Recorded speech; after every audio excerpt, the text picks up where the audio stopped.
Welcome!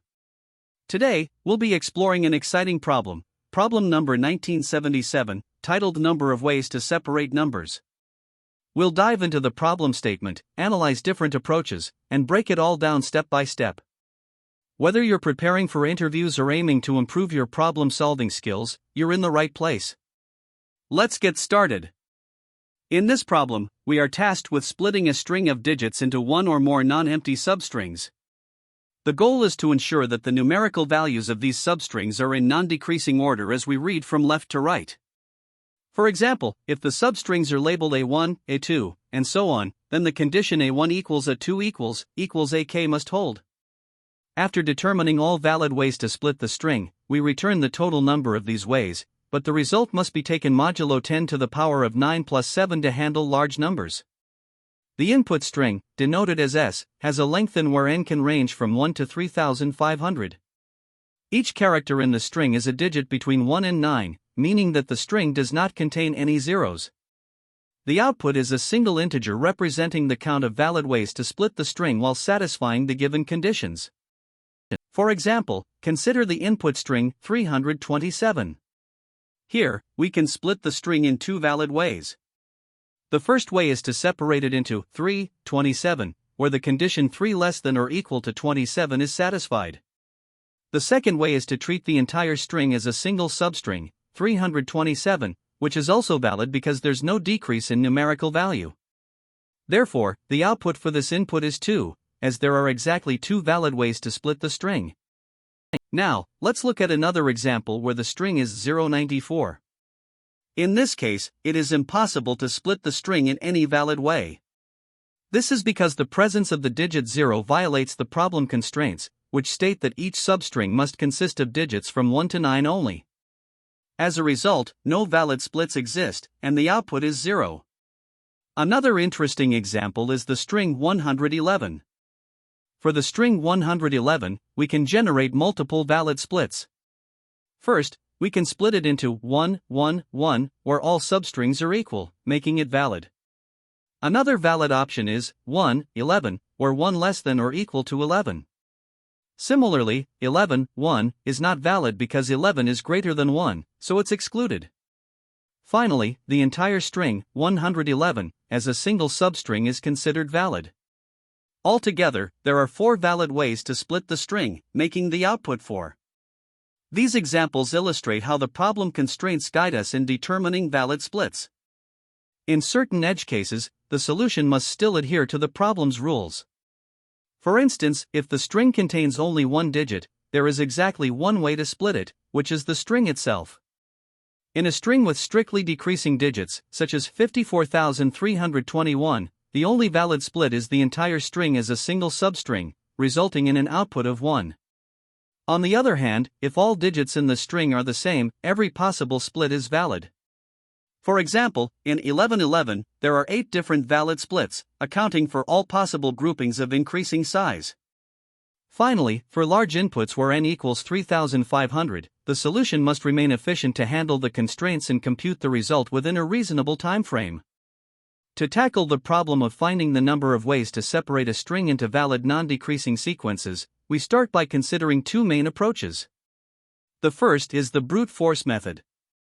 Its intuition is straightforward: generate all possible ways to split the string into substrings, then check if each split forms a valid sequence where every substring is lexicographically greater than or equal to the one before it.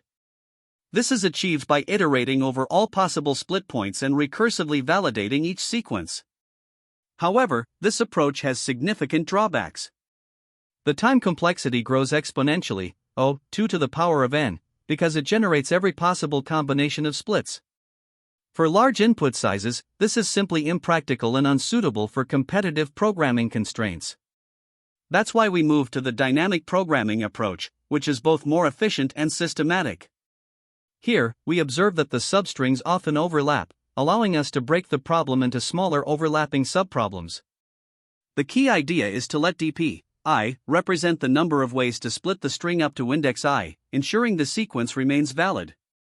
To check validity, substrings are compared lexicographically, which can be optimized further by pre-computing overlaps using a longest common prefix, LCP, array. The implementation involves setting up a 2D DP table for splits and an auxiliary LCP table for comparisons. Although the complexity is n squared, this is a significant improvement over the brute force approach. The balance between efficiency and clarity makes dynamic programming a strong candidate for solving this problem effectively. Building on the dynamic programming approach, we can explore an optimized variation that uses prefix sums to further improve performance. The intuition here is to compute DP transitions in constant time by leveraging prefix sums, reducing the need to iterate over all substrings. While this optimization reduces some overhead, it doesn't eliminate the primary bottleneck, substring comparisons and LCP computation, which still result in an n squared complexity.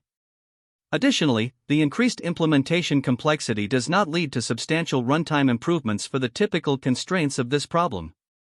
Therefore, after evaluating the options, the chosen strategy is the dynamic programming approach with LCP precomputation. This method strikes the right balance between clarity, correctness, and efficiency.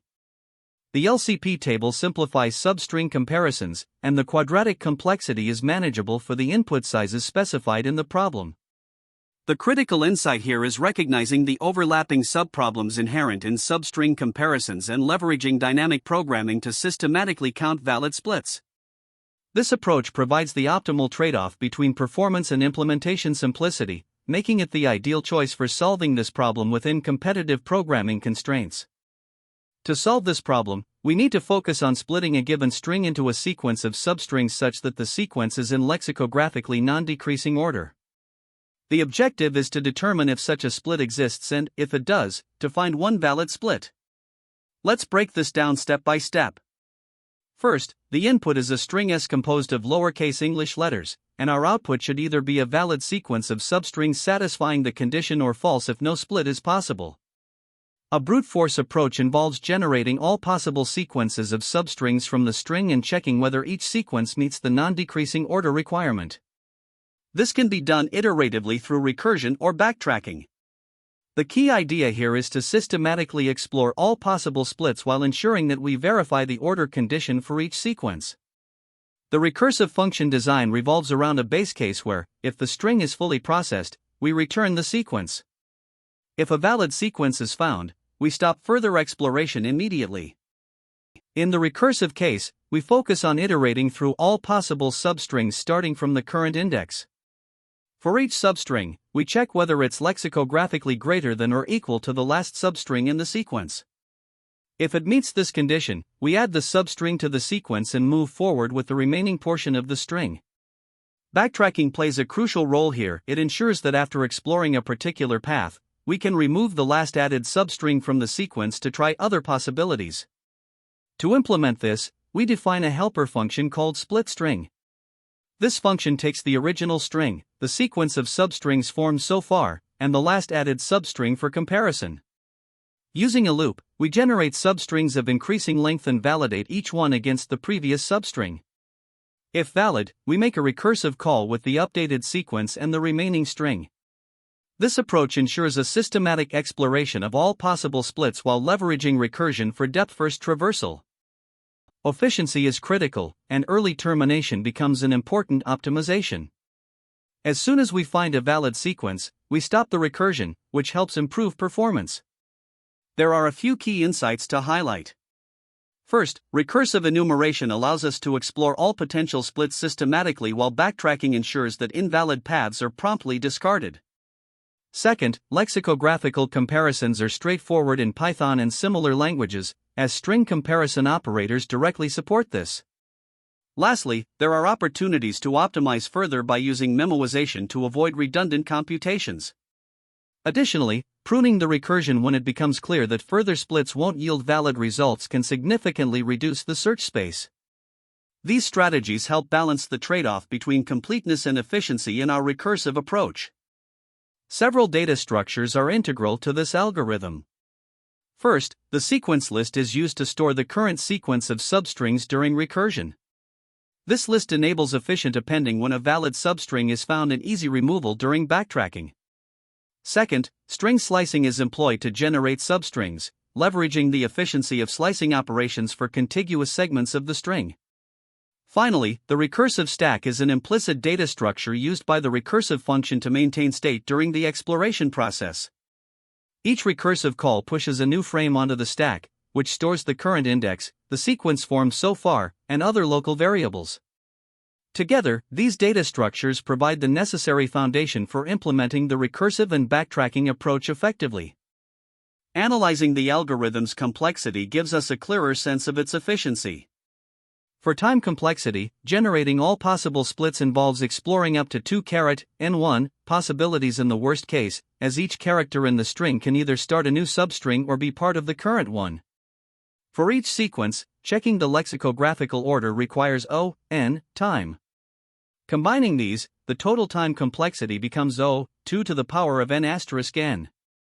On the space complexity side, the recursion stack depth is proportional to the string length n, as we make recursive calls for each character in the string. Additionally, the sequence list requires space proportional to the number of substrings in the sequence at any point, which is also O(n). Therefore, the total space complexity is O(n), making it manageable for modest string lengths. To better understand the algorithm, consider an example with the input string s equals abc. There are multiple ways to split this string. One possibility is a b, c, which is valid since a equals b equals c. Another valid split is a b, c, as a b equals c. Similarly, a bc works because a equals bc. Lastly, the trivial case, ABC, is also valid, as the sequence contains only one substring. Any of these splits satisfies the lexicographical non-decreasing condition, so the output can be any one of them, for example, a, B, C. This example demonstrates how the algorithm systematically explores splits and validates each one efficiently. Edge cases are important to consider for completeness. For a single character string, such as s equals a, the output is straightforwardly, as there's only one possible split. For strings already in sorted order, like s equals abcd, the output is the sequence of individual characters, a, b, c, d. On the other hand, for a reverse sorted string like s equals tba, there's no valid split, so the output is false. Lastly, for strings with repeated characters, such as s equals ab, the algorithm can produce a valid split like a, b, b. These edge cases highlight the robustness of the algorithm in handling diverse inputs while adhering to the lexicographical order constraints. Here, we start with the implementation of the number of combinations function inside the solution class. The first thing we define is the modulus value, mod, which is set to 10 to the power of 9 plus 7, as we'll return the result modulo this value to handle large numbers. We then calculate the length of the input string number and store it in n. Before proceeding, we handle an important edge case. If the string starts with a 0, it's impossible to make any valid splits, so we immediately return 0. Next, we compute the longest common prefix, LCP, array, which helps us efficiently compare substrings later. The LCP is initialized as a 2D array filled with zeros, with dimensions n plus 1 x n plus 1. To populate this array, we use two nested loops working backward through the indices of number. If the characters at positions I and j are the same, we calculate the LCP value at LCP I, j, as LCP I plus 1, j plus 1, plus 1. This ensures that the LCP array is progressively built from the end of the string toward the beginning. We then define a helper function, compare, to compare two substrings of equal length. It uses the LCP array to check if the common prefix between the two substrings is at least as long as the specified length. If not, it directly compares the next character following the common prefix to determine the order of the substrings. Finally, we set up a DP table, which is another 2D array where DP, I, j, will store the number of ways to split the prefix number, I, such that the last part ends at index I1 and has a length of j. The initialization of this table ensures that we're ready to compute the number of valid splits dynamically. Now, we iterate over the DP table to calculate the number of valid splits. The outer loop runs over I from 1 to n, representing the current endpoint of the substring we are considering. The inner loop iterates over j, which represents the length of the last part of the split.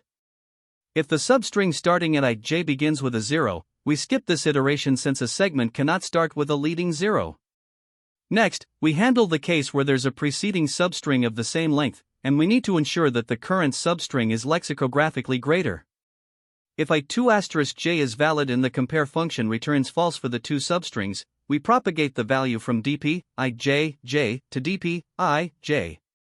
Otherwise, we add the value from dp ij j1 to dp I j, while taking modulo mod to prevent overflow. Finally, after processing all possible splits, we sum up all the values in the last row of the dp table, dp n, to get the total number of ways to split the string.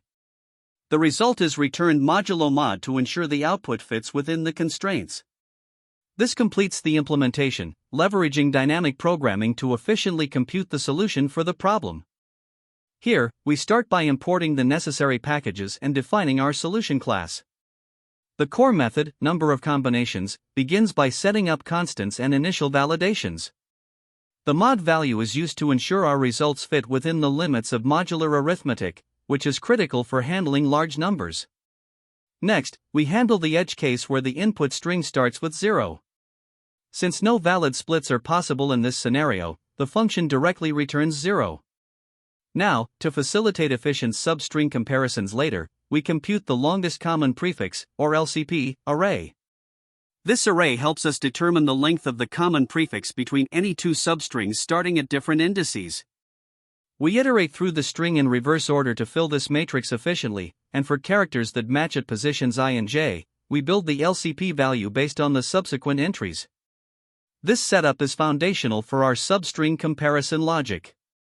Finally, we define a helper method, compare, which uses the LCP array to determine if one substring is less than or equal to another based on their lexicographical order.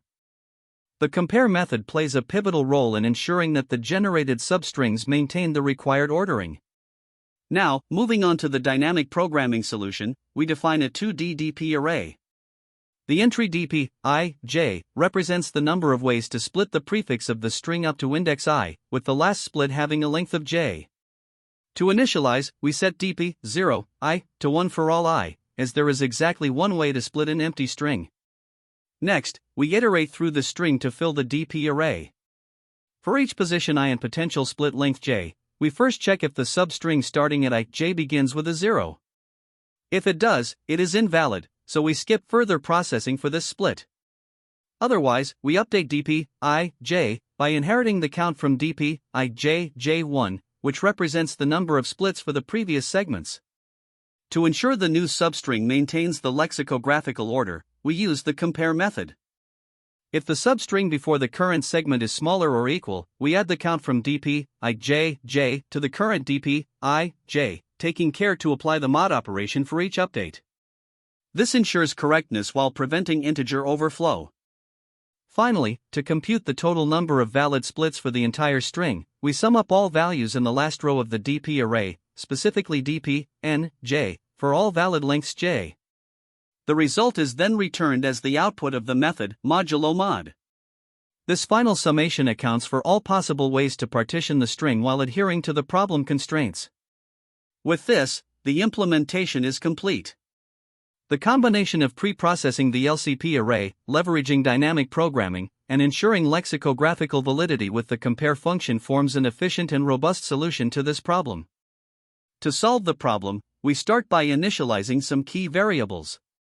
First, we set mod to 10 to the power of 9 plus 7 for handling modulo operations, which is crucial to prevent overflow in calculations. Next, we determine the length of the input string number, which in this example is 3. The next step involves creating a 2D array called LCP, short for longest common prefix. This array helps us efficiently compare substrings of number by storing the length of the common prefix between number I and number j. For instance, if we compare number 2 and number 2, both substrings are 7, so LCP 2, 2 is 1.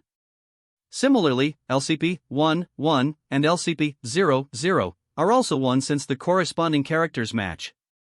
However, other combinations like LCP 0, 1 are 0 because the characters differ.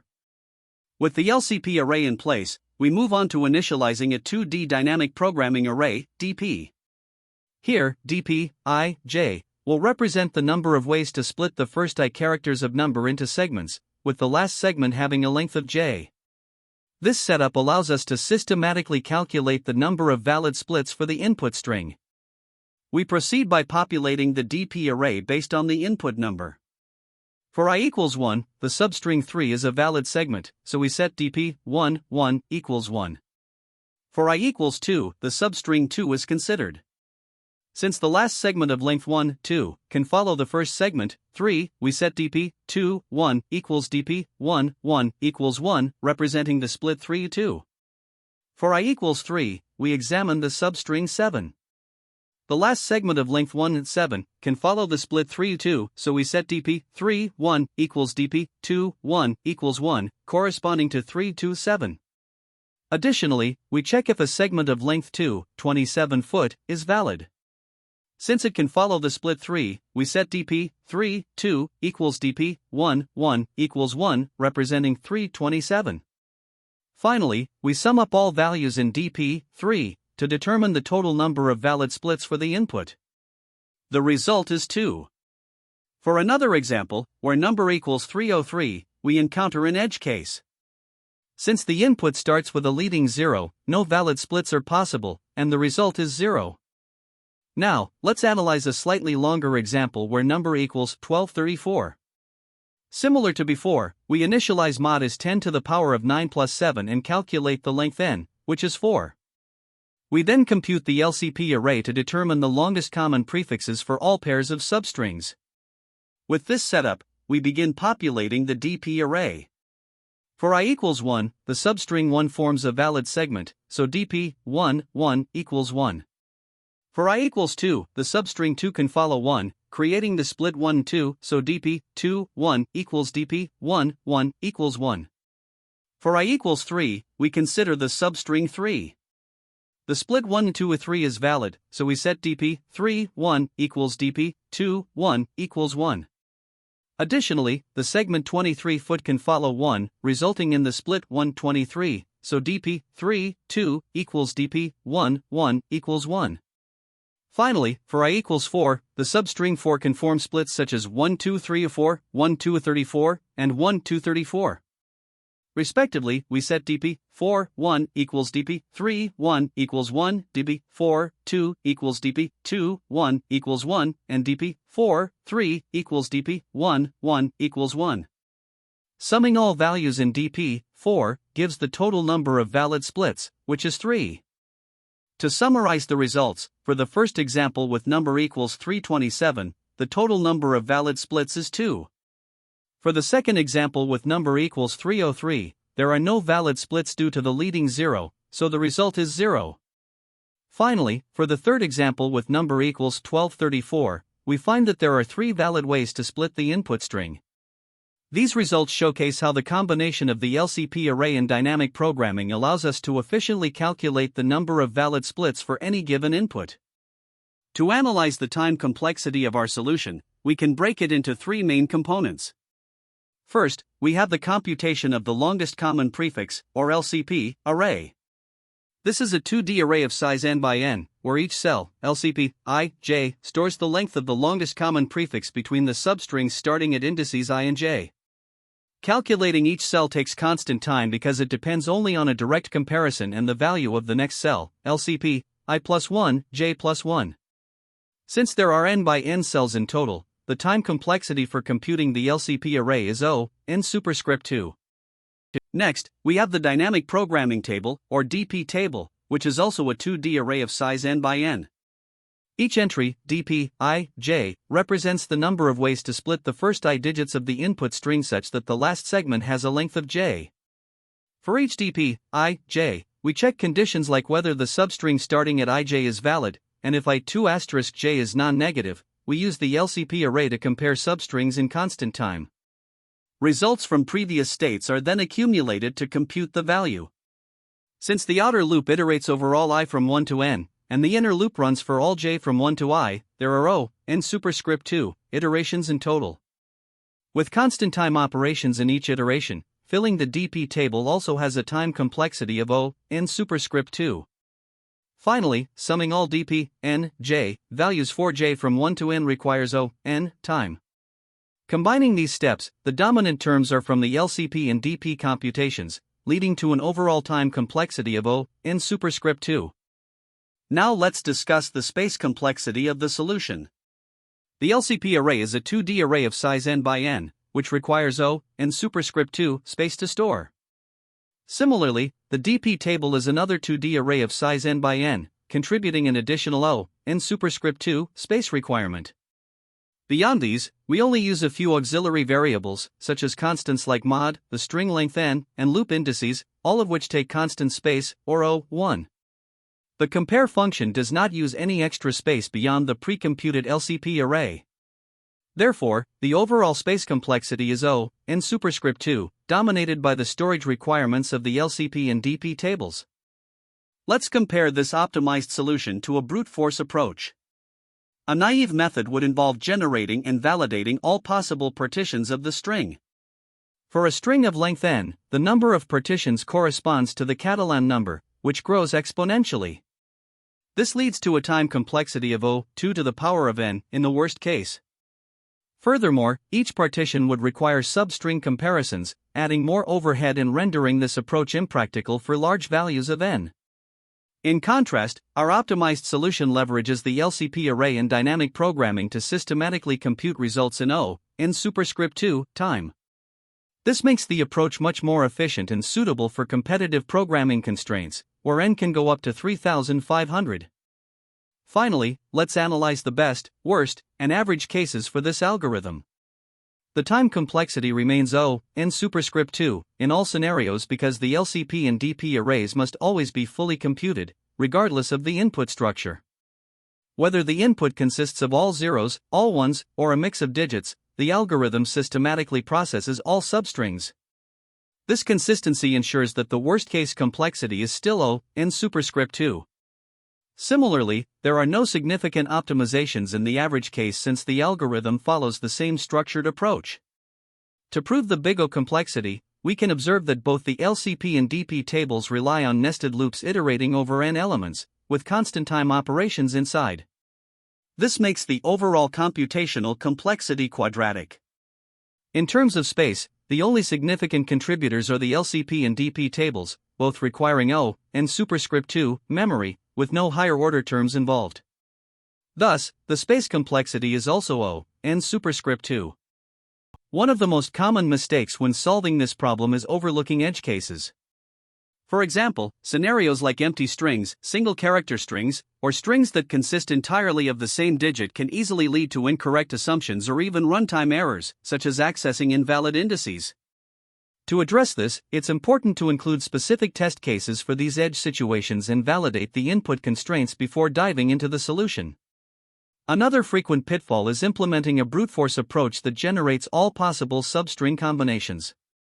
While this might seem exhaustive, it can quickly become computationally expensive due to exponential growth in possibilities. A better strategy here is to use techniques like backtracking or early stopping to eliminate invalid paths as soon as they're identified. Additionally, parsing substrings incorrectly is a common source of errors, whether due to overlapping substrings or completely missing cases where splitting the input is not feasible. To avoid this, carefully define your iteration bounds and ensure substrings are validated before continuing. Finally, it's worth pointing out that misinterpreting the requirement for sequences as non-decreasing instead of strictly increasing can lead to subtle yet critical bugs.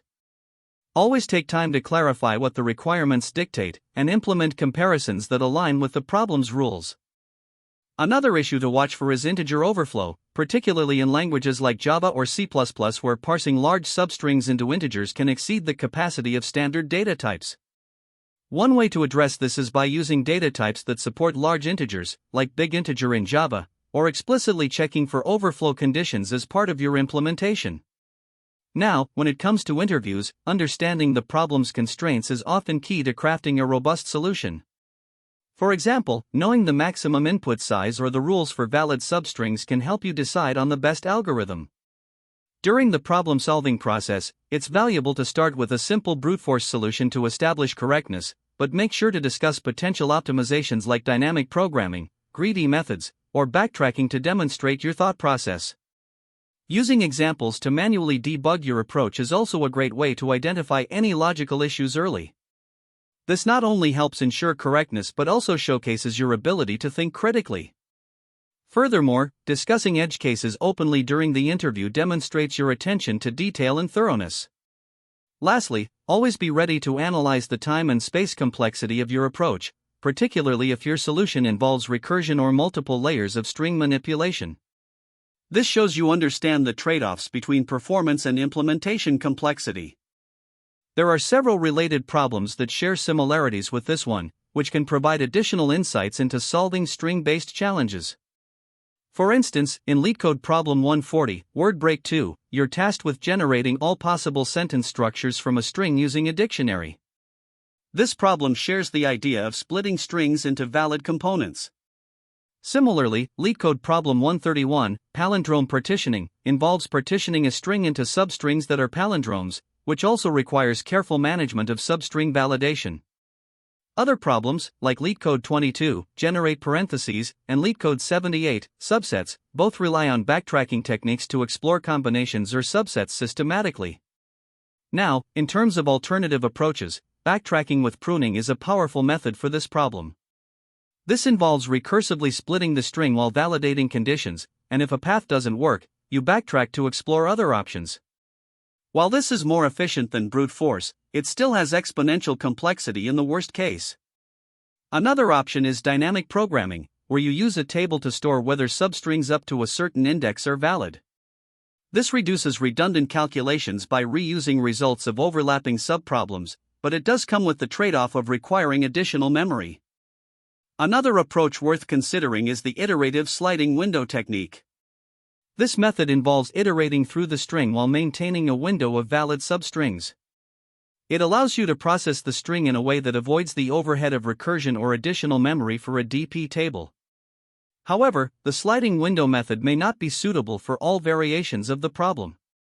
It tends to work best in cases where the constraints are simpler or where the solution inherently aligns with the windowing approach. While it can be faster in specific scenarios, it's important to evaluate whether its limitations fit the requirements of the task at hand.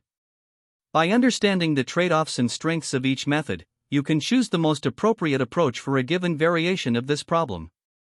Great job!